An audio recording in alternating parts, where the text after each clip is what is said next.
قال أغير الله أبغيكم إلها وهو فضلكم على العالمين.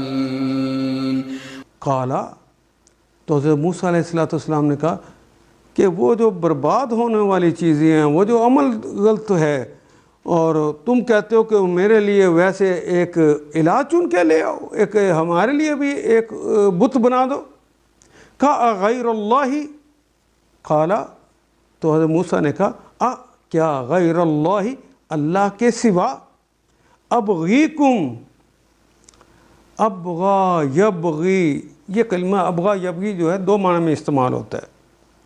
ابغا یبغی تو ایک ان معنوں میں بھی استعمال ہوتا ہے، بغا یبغی، بغاوتاً، سرکشی کرنا، بغاوت کرنا، حد سے نکل جانا، اور چاہنے کے معنوں میں بھی استعمال ہوتا ہے. ماذا تبغی، تم کیا چاہتے ہو؟ ابغی ان اکتب شیئا، میں چاہتا ہوں کہ کچھ میں لکھ لوں.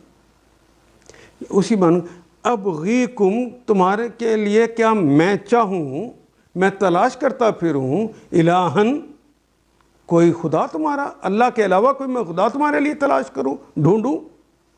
وہ ہوا، وہ کے معنی اور ہوا، اور وہ ہے وہ ہستی جس کو تم چھوڑ رہے ہو، فضلکم، اس نے فضیلت دے دیا کم، تم سب کو، علی العالمین، تمام جہانوں پر. وہ اتنی بڑی ہستی، اس نے تمہیں سارے جہانوں پر فضیلت دینے کا وعدہ کر لیا، اور اس کو چھوڑ کے میں چاہوں کہ تمہارے لیے تلاش کروں کوئی بت. کیسی جہالت بازی کرتے ہو.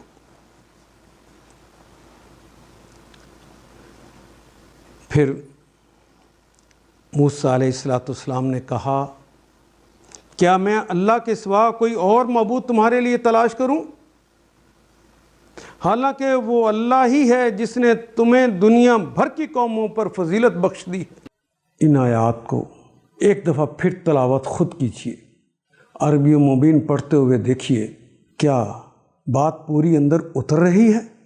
کیا یہ اردو کے سانچے میں ڈھلتی گئی ہیں عبارتیں؟ اگر بات سمجھ آنی شروع ہو گئی تو الحمدللہ یہی ہمارا ہدف ہے، اور یہ ہدف پورا ہو گیا. اللہ میرا اور آپ کا حامی و ناصر. الف لام